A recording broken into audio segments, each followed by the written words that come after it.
Shanay, dankie vir die saamkuier weer. Ons het laas gepraat, een sessie oor versekering sommer so in die algemeen. En jy sê iets wat redelik gereeld opkom, 2 punte wat jy vir my genoem het, wat ek graag oor wil gesels, en dit is kragstuwing. En ek weet van my versekeraar af het ek so paar maande gelede kennisgewing gekry dat kragstuwing nie meer gedek word nie, so ek self het 'n paar vrae daaroor. En dan die tweede ding wat baie nou met kragstuwing aansluit is solar. Soveel mense het oorgeskakel en ek dink is die minderheid wat nog nie solar geïnstalleer het nie. En Ja. praat met ons, kom ons praat oor kragstuwing en hoekom dit uitgesluit is dit uitgesluit? Hoekom is dit uitgesluit? Ek betaal mos versekering. As ek skade het as gevolg van kragstuwing, moet my versekeraar mos nou staan daarvoor en vir my deur daai tyd help. Ja. Ja, nee, ons het definitief baie verwarring gekry die afgelope tyd. Mense het nogal 'n wanpersepsie van wat gebeur met die dips as daar 'n elektriese lading deurkom. Het sy uit te hoog gaan, wat hulle eintlik maar die term spike sal noem of gebruik, en dan as jy 'n dip het, as die lading te laag deurkom. Snaaks genoeg, die dips veroorsaak eintlik baie meer skade aan jou elektriese en elektroniese toebehore as wat die spike doen. Jy sien dit baie met die yskaste. Vandag se yskaste is glad nie meer wat daai ou swaar yskaste was van vroeër jare nie. Hulle hardloop nou nog. Maar die probleem het ingekom by versekeraars wat eintlik maar moet antwoord aan hulle herversekeraars, wat maar die groot manne is met die diep sakke oor see.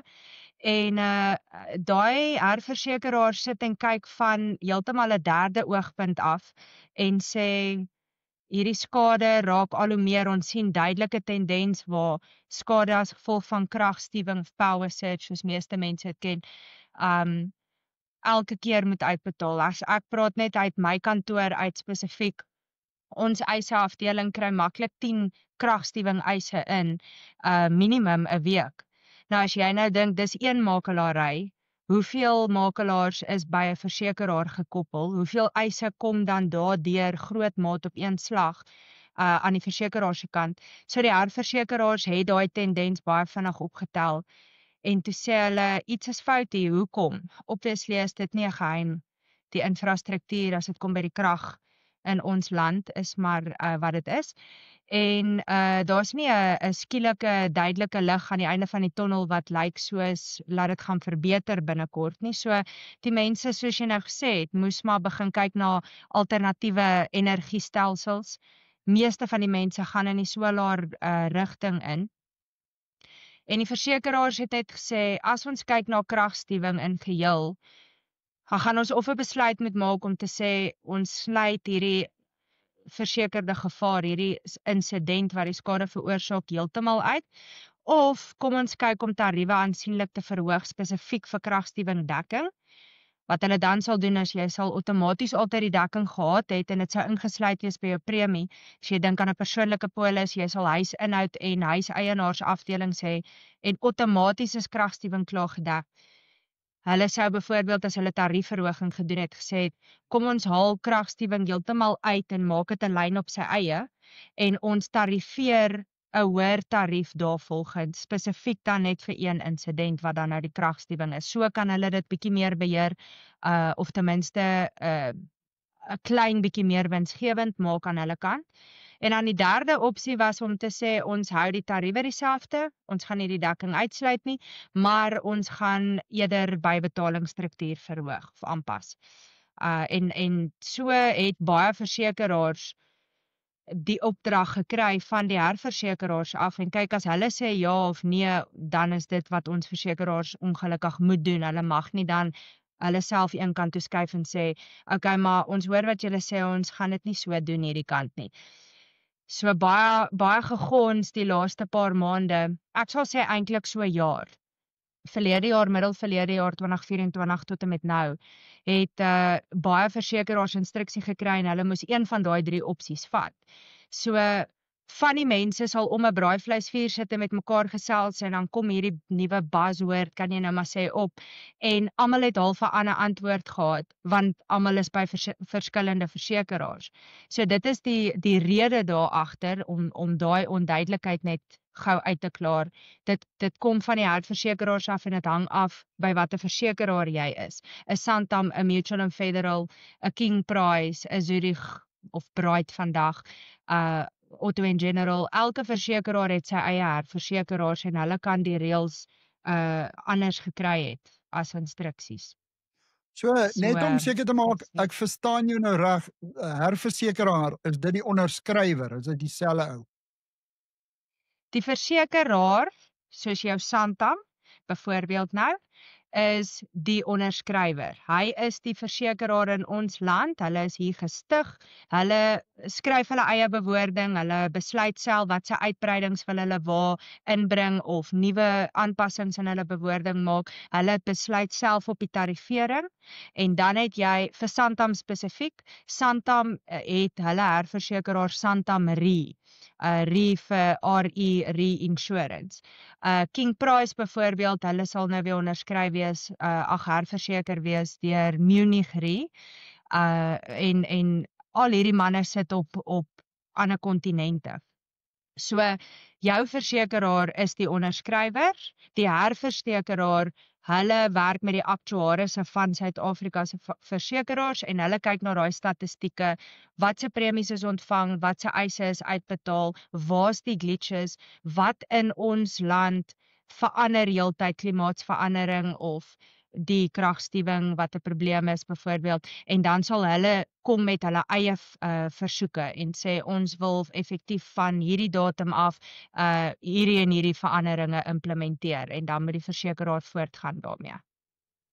Dit klink vir my asof die verval van infrastruktuur en die gevolg wat dit het op die skade aan ons toestelle in ons huis het basies die oorhand, want as die onderskrywers met die aktuarisse hierdie tendense navors en volg en hulle sluit dan sekere stuwingseise uit, dan verloor die persoon, die kliënt, ek wat nou die versekering uitneem by my makelaar, verloor eintlik al die pad, want daar's niks wat ons regtig daaraan kan doen nie. Die onderskrywer en die versekeraar is ook maar 'n besigheid. So ek het byvoorbeeld 'n kennisgewing en ek neem aan baie mense voel so, kennisgewing gekry wat sê hoor jy ons sluit kragstuwing uit, maar my premie het nie verlaag nie. Hoe antwoord jy so 'n kliënt? So in so 'n geval sal ek kyk by watter versekeraar jy is, wat is die rede agter dit, waar die instruksie vandaan gekom, en wat kan ons doen, want jy het baie alternatiewe, wat sal 'n mens nou dit noem, in Engels noem jy dit 'n VAP, value added product. So jy het 'n produk wat alternatiewelik vir 'n kliënt beskikbaar gestel word, heeltemal van 'n derde party onafhanklike maatskappy, waar hulle sal sê, okay, ons sien die laaste tyd die versekeraars het nou hierdie tendens, ons skep 'n produk wat so dekking sal gee, dan betaal jy onafhanklik vir ons 'n premie daarvoor. In so 'n geval sal ek sê, dan moet 'n mens kyk, as ek nie kan kragstuwing in hierdie geval terugkry vir jou op jou produk nie, omdat ek dan nou die rede agter die instruksie het, dan kan ek eerder kyk wat se alternatiewe maatskappye is daar wat vir jou op 'n ander manier dalk die produk kan gee. Meeste versekeraars nou het gesê, eers het hulle gesê uitgesluit, ons stop nou die lorry net hier, want ons is gesê ons moet. Toe het van hulle teruggegaan en gesê, ons kan nie vir Suid-Afrikaners sê, hulle het nie kragstuwing dekking nie. Jy kan in 'n hoë misdaad area bly en jy betaal baie duurder aan diefstal en inbraakdekking, maar dis hoekom jy dit betaal. So, iewers moet 'n mens sê, wat is die aanvraag, wat is die behoefte, die nood, en hoe gaan ons die kliënt nog steeds gee wat hy nodig het, al moet ons vir hom sê hy moet meer betaal, of dalk moet ons sekere vereistes dan in plek stel, voordat hy daai dekking gaan hê. So, wat ek nou wil sê is, meeste versekeraars het toe nou gesê, goed, kom ons bied steeds die kragstuwing dekking, maar kom ons vereis jou surge arrester. So jy kry mos nou toestelle al vir baie jare. Baie mense het altyd die rooi plugs geken wat jy in jou muur indruk. Dan sal daar nou staan surge protector of so. En dan kan jy vir al jou yskaste of jou hoë waarde elektroniese toebehore in die huis, dan kan jy hulle daar indruk. Dit is nie meer effektief nie. Dit werk net omdat die insidente so kort na mekaar kan gebeur, gaan jy eventually, want daai plug blok mos nou dadelik daai spike of daai dip wat inkom. So die kans wat jy daai plug elke keer gaan moet vervang, is baie goed. En dit raak naderhand vir die kliënt dan ook 'n duurder storie.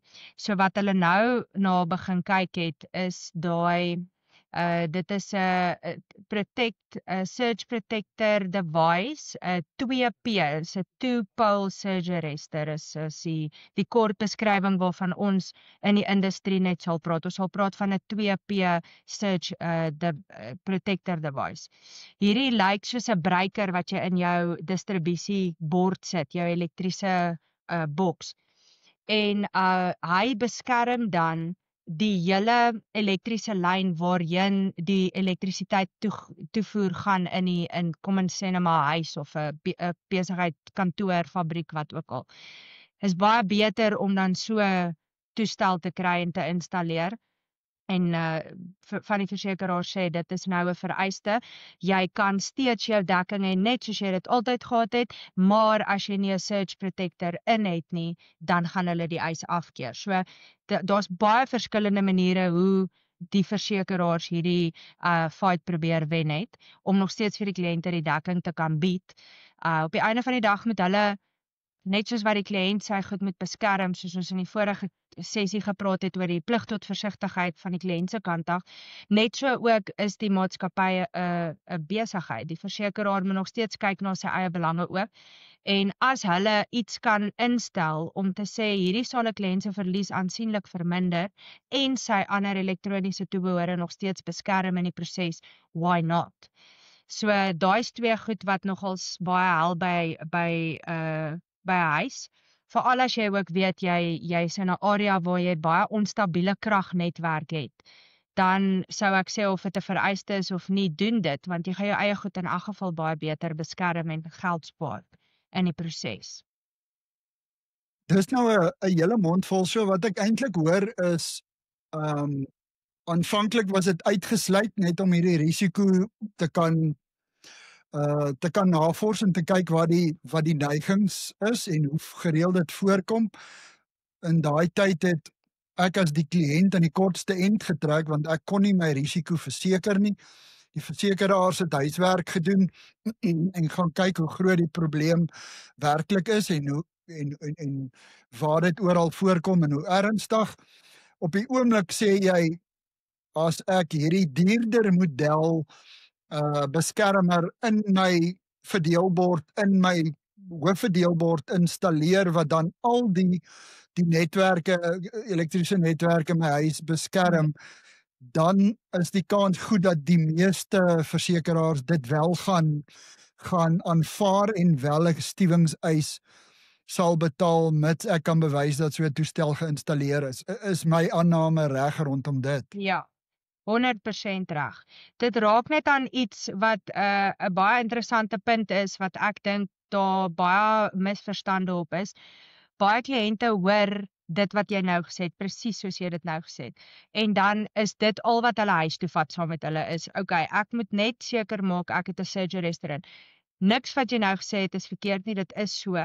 Maar 'n baie belangrike punt om in gedagte te hou is, van die versekeraars het nog steeds 'n verhoogde, of al is hy nie verhoog nie, net sy standaard bybetaling spesifiek vir kragstewing eise, wat hulle deel van hulle bybetalingsstruktuur het. Nou sit jy met 'n surge arrester wat jy geïnstalleer het, in jou kop is alles nou right. Die skade was, kom ons sê, dit was aan die yskas gewees. Die yskas is 'n dubbeldeur yskas-vrieskas side-by-side tipe eenheid, en die kompressor is die hoofpart of komponent wat nou gegroet het.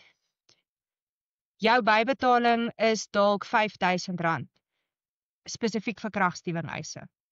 In jou kop dink jy, die yskas het kragstuwingsskade, die yskas gaan vervang word, die yskas kos dalk R12.000, R5.000 daarvan sal afgetrek word vir die bybetaling.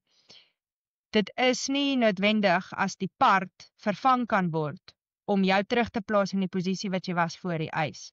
Dan gaan jy weer 'n yskas hê presies soos jy gehad het. Hulle gaan nie dan sê, okay, maar omdat die kliënt se bybetaling so hoog is, kom ons vervang eerder die yskas nie. Weereens, hulle moet kyk om ook hulle koste so laag as moontlik te hou. So as hulle die kompressor in hierdie scenario sou vervang, en die kompressor kos dalk R3.800 en jy dalk 'n call-out van R700, dan gaan jy nog steeds binne jou bybetaling val. Jou verlies, jou koste van jou verlies is binne jou bybetaling. So daar moet 'n kliënt net ook baie mooi verstaan. Dis nie net te sê die vereiste is surgerester, jy sit hom in, nou is jy okay nie. Jy moet altyd onthou die bybetaling speel 'n baie belangrike rol, spesifiek vir jou kragstuwing, maar oor die algemeen, enige afdeling het mos maar sy bybetaling. Ja, ek verstaan. So oor die algemeen bly ek af, as ek tussen die lyne lees, dat die bybetaling oor die laaste paar jaar as gevolg van die konstante kragstuwing reg oor die land aansienlik hoër is as die res van jou huisinhoud of komponente wat jy dan verseker, is ek reg? Ja, 100%.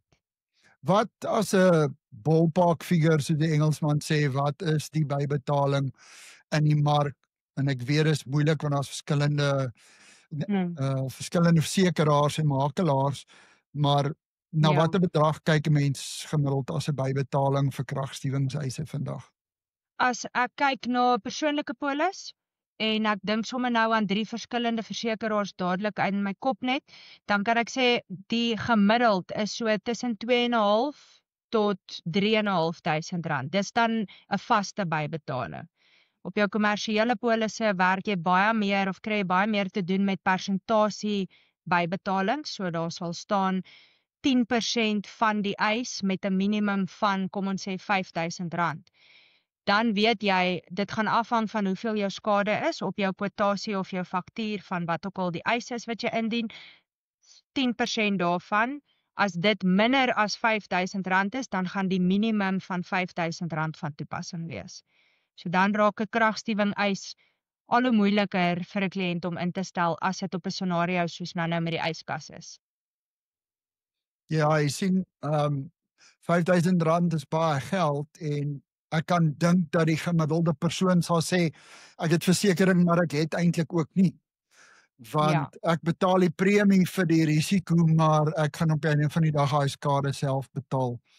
En dis om 'n Engelse term te gebruik, amper 'n catch-22, en die versekeraar kan homself in 'n hoek verf nie, maar ek as die persoon wat my risiko verseker het, die probleem dat ek die koste in elk geval gaan dra as dit onder R5.000 is, wat 'n redelike bedrag is. Ek weet nie wat kos dit om 'n kompressor deesdae op 'n yskas te vervang nie.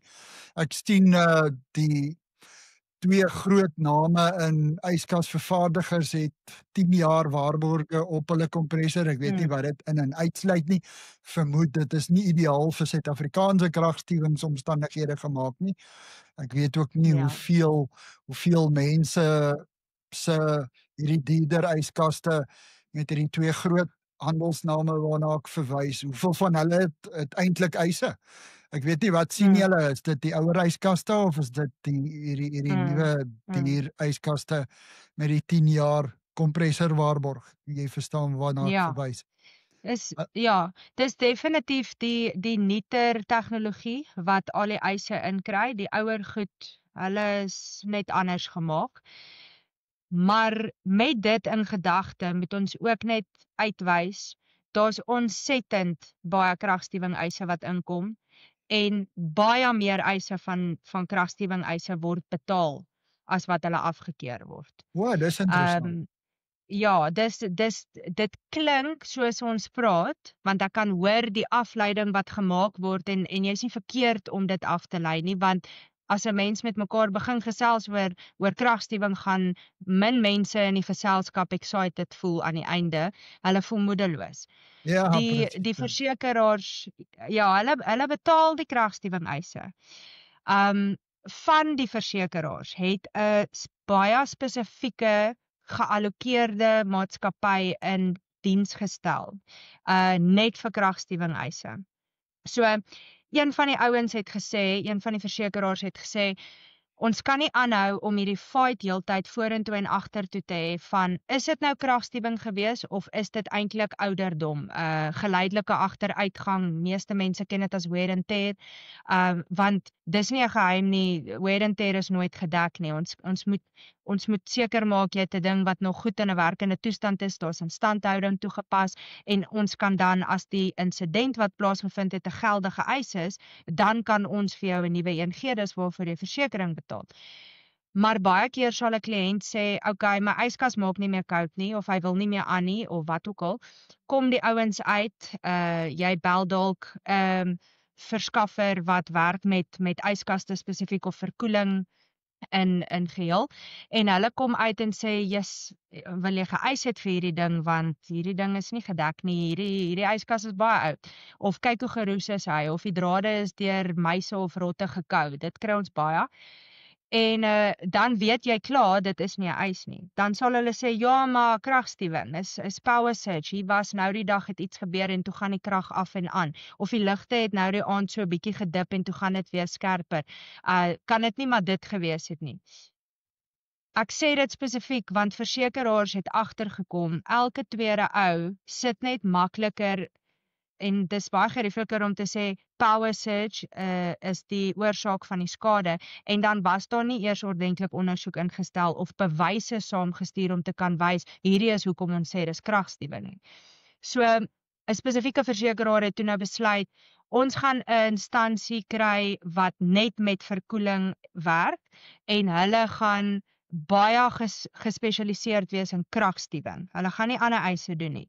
Die enigste ding wat baie naby aan 'n kragstuwing eis loop is weerligskade. Die skade vir hulle op die oog af, as hulle die part oopmaak, lyk vir hulle anders, maar vir my en jou normale man op die straat, ons gaan net sien, okay, ek het die ding oopgemaak, hy lyk so bietjie swart, maar ek weet nie wat anders ek sien nie, ek weet net die ding werk nie.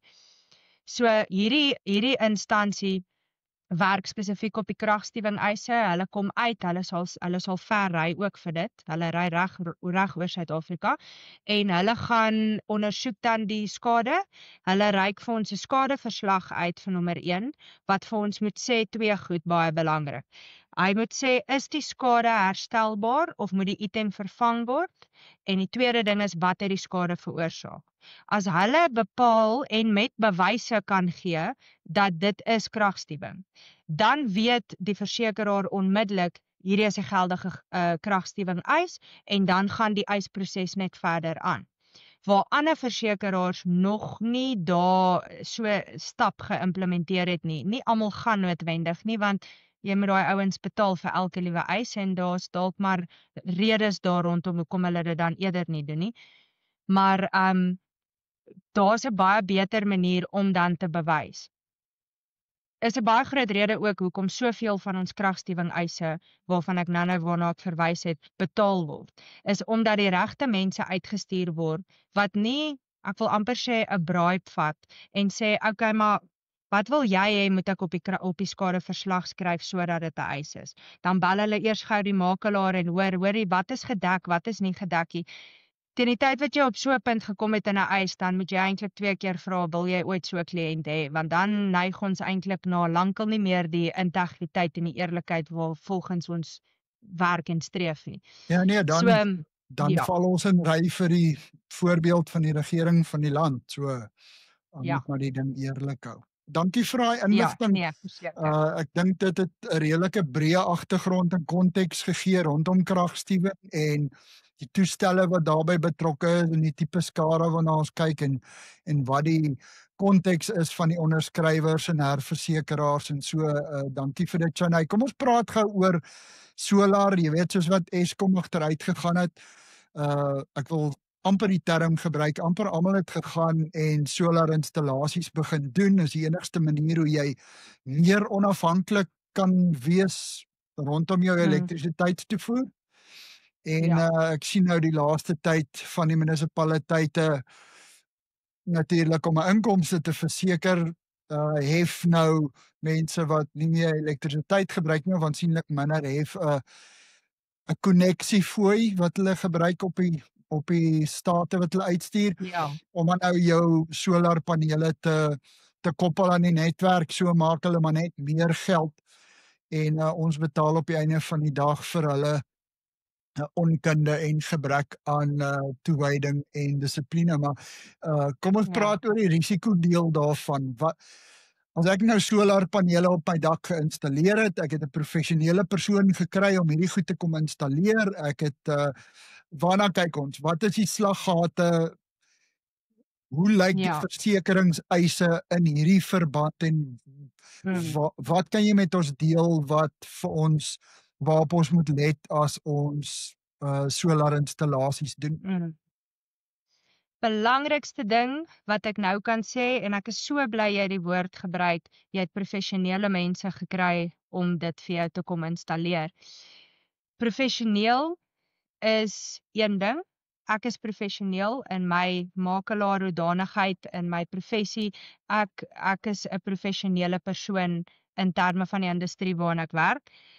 Maar so ook moet ek gekwalifiseerd wees. En dit maak my seker dan 'n beter makelaar daar buite, of jy streef om beter te wees en jy moet op datum bly van wat aangaan in die mark en wat in die wetgewing verander. Dis net ek as makelaar.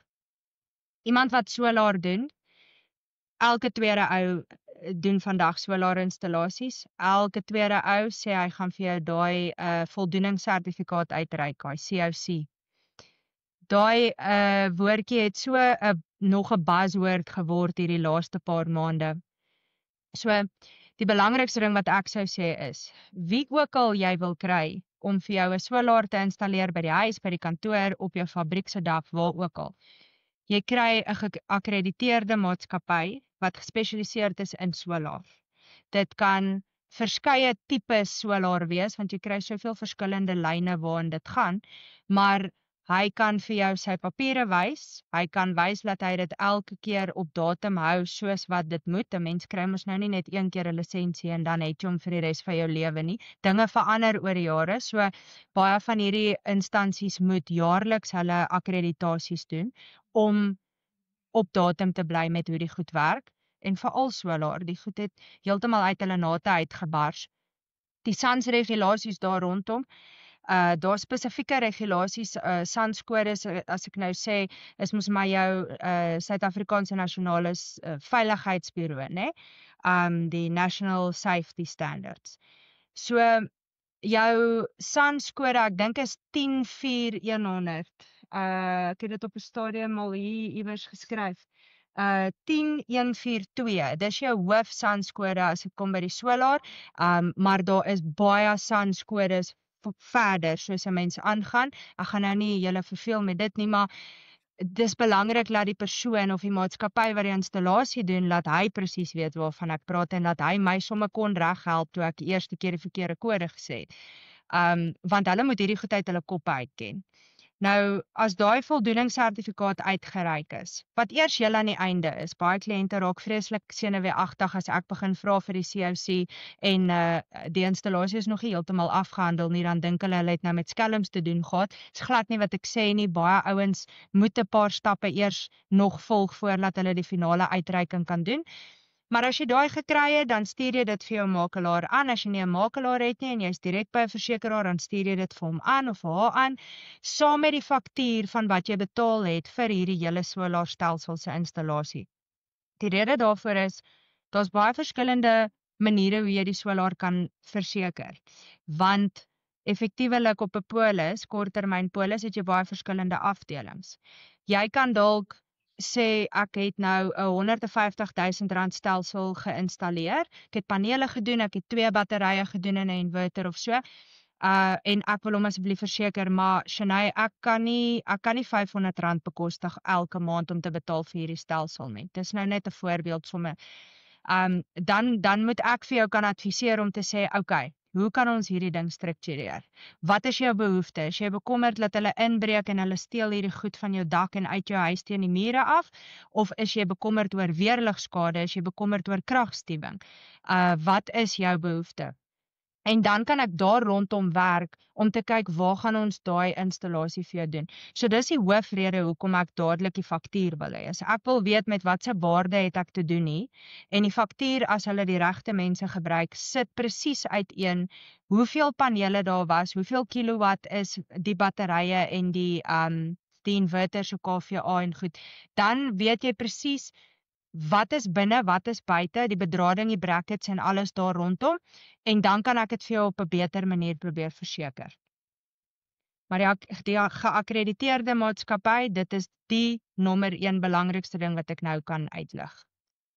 Goed, dankie. Dit is nou 'n mondvol rondom die kontrakteurs en hulle akkreditasie. Maar kom ons gaan nou na die risiko rondom solarpanele. Wat kan fout gaan met die goed? Ek meen, hy's op jou dak. Ek het nou nogal, as ek so by die huise verbyry en ek sien die solarpanele, dan wonder ek nogal, ons kry partykeer haal wat soos tennisballe lyk, nie gereeld nie, maar so nou en dan in die Vaaldriehoek kom as so 'n storm verby, maar ons kry elke somer redelike groot haalstorms. Wat is die skade wat julle sien met eise rondom solarpanele? Ek's baie bly jy praat dadelik oor haal. Ek was een van die makelaars wat wanpersepsie gehad het oor wat is die gevaarlikste ding van 'n solarstelsel. My kop het dadelik gedink, waar sy blootstelling? Hy's buite, die panele, okay, op die dak, dadelik gedink aan haal. Dit is so, ons land kan in sekere areas, sekere provinsies kry pak met die haal elke jaar. Daar's 'n baie interessante klip. Ek gaan my beste doen om dit vir jou te kry. Dan kan jy dit dalk sommer laai as deel van hierdie sessie. Wat vir jou wys die standaard waarop solarpanele van nommer 1 gemaak word, hoe hulle vervaardig word, en dan die sterkte daarvan, hoe dit getoets word. En hy moet met 'n baie spesifieke, ek gaan nou maar sê masjien. Dit lyk amper soos 'n geweer wat staan, of dit laat 'n mens ook dink aan daai ding wat die tennisballe so outomaties uitspoeg as jy nou alleen tennis oefen. Nou daar's so 'n tipe masjien, jammer ek weet nou nie wat die ding se naam is nie, en hy skiet sulke ysballe uit, maar hy begin baie klein balle, dan gaan hy groter en die afstand gaan van ver af dan al hoe nader en nader. Daar het ek gesien hoe sterk is 'n paneel of hoe sterk moet die panele wees as hulle volgens die regte kode gemaak is. Haalskade is een van die laagste risiko's vir hom. Ek sê nie daar is nie haalskade op panele nie, maar as jy moet vat die laaste 50 solarpaneel eise, dan is haalskade nie die hoofsaak nie. Ek het al baie gehad met wind, baie sterk stormrukwinde. Dit het partykeer te doen met die brackets wat nie sterk genoeg vas was nie, maar in meeste gevalle, en ek weet dit was nogals 'n lekker warm onderwerp so 'n jaar of 2 terug, was die ontwerp van die huis en die dak. En die manne wat betrokke was die dag toe hulle moes uitkom om die oorsig of die inspeksie te doen van die dak voor die solar geïnstalleer word. Hierdie is spesifiek as jy solar op jou dak gaan doen, jou panele. Dan het die integriteit van die dak was eintlik altyd bevraagteken, dan was hy nie noodwendig sterk genoeg nie. Daar's maniere om dit, jy bou 'n ander tipe raam en brackets om jou solar so vas te sit in die dak, maar dit wat in meeste gevalle gebeur het is, die mense moes eers hulle dakke laat sterker maak het, en dit het nou weer te doen gehad met 'n paar ander kopsere en 'n paar ekstra nulle agteraan. Maar dit was een van die grootes gewoonlik gewees, en dan die winde soos ek gesê het, en dan in van die gevalle het ek nogals baie diefstal eise gehad op panele, maar nie woonbuurte nie, ook nie industriële areas so seer soos wat 'n mens sou dink nie. Dis meer op jou buite op plase of so waar daar nie te veel oë die heeltyd is nie. Daar's baie strukture op 'n plaas, so, en jy gaan nou nie solarpanele op elke struktuur sit nie, ek verstaan dit, maar ek het dit baie gekry al waar dit op plase gesteel was. As iemand net vir die regte tyd lank genoeg nie daar is nie, dan kan jy 'n paar panele afhaal. Maar ek dink hulle het vinnig agtergekom, dis nie waar die geld lê nie. Die panele is die goedkoopste gedeelte van die stelsel. Dit is maar jou inverter en jou batterye, dis waar die groot geld lê en dis waar jou groot diefstal risiko is. So hulle gaan ver eerder, as hulle daai panele op die dak sien, dan weet hulle klaar, daai panele is nie alleen daar nie. Hy het maatjies daar binne in die huis wat teen die muur vas is en dis waar hulle wil inkom en daai goed steel. So, dis interessant. As jy kyk na julle eise oor die laaste jaar rondom solar installasies, wat word die meeste gesteel? Is dit batterye en omskakelaars of die panele? Ja. Jy sê die panele is die minste. So wat se eise is daar? Wat is dit wat gesteel word? So as dit by die diefstal spesifiek kom, dan sal hulle kyk om eers in te kom sodat hulle die inverters en die batterye kan kry. As hulle dit nie kan kry of hulle kan nie inkom vir een of ander rede nie, dan sal hulle probeer om die solarpanele te vat. Maar hulle gaan baie minder vir die panele kry as wat hulle vir die solar en vir die inverter en die batterye kry. Op die panele is dit baie meer jou stormskades, enige natuurverwante insidente. Hitte en koue nogals nie. Hulle het 'n baie spesifieke materiaal, die heel boonste laag van die paneel. Dis hy wat so baie sterk moet wees vir daai haal, ook daai impak. Dit is 'n materiaal wat kan saam uitsit en weer krimp soos wat dit kouer en warmer word. So daar's eintlik baie interessante tegnologie in die solarpanele en ek dink nie almal altyd weet nie. Dis interessant. Dis nou diefstal. Wat se skade anders as diefstal se tipe eise sien jy oor jou tafel gaan rondom solar? Slaan goed aan die brand. Is daar bedradingsfoute, warm word, sulke goed. Dis wat ek wou weet. Diefstal is nou een skade. Ja, Wat is ander risiko's rondom die solar installasie? Yes. Ja, so ons het so ruk terug eintlik sommer ons eie nuusbrief ook uitgestuur. Van die versekeraars het dit ook gedoen. 'n Paar grootes wat baie op jy praat mos maar van 'n PV system. So die batterye se installasie, die bekabeling daar rondom is baie spesifiek. Omdat jy ek wil amper sê Peter aan die bestaande elektriese lyne wat geïnstalleer is reeds. En jy moet jou storie ken. Nou as jy met mense sit wat die installasie doen en hulle het 90% van die werk reg gedoen, maar daar's so klein ietsie wat hulle verkeerd gedoen het. Dit kan op enige een van hierdie parte gebeur het al. Dan gaan jy kan sit met iets wat te warm word. Iewers is daar kortsluiting. Iewers waar die inverter moet beskerm teen die kragstuwing spesifiek, as hy so iets nie kon gedoen het nie, want die installasie was dalk nie reg nie, of die verskaffer het in die produk was daar dalk 'n defek gewees, dan gaan jy ook sit met groter gevolglike skade. Ek kry dit op ventilasie waar jy ek praat nou van as jy groot solarstelsels in het, dan sal ons normaalweg verwys na 'n solar plant.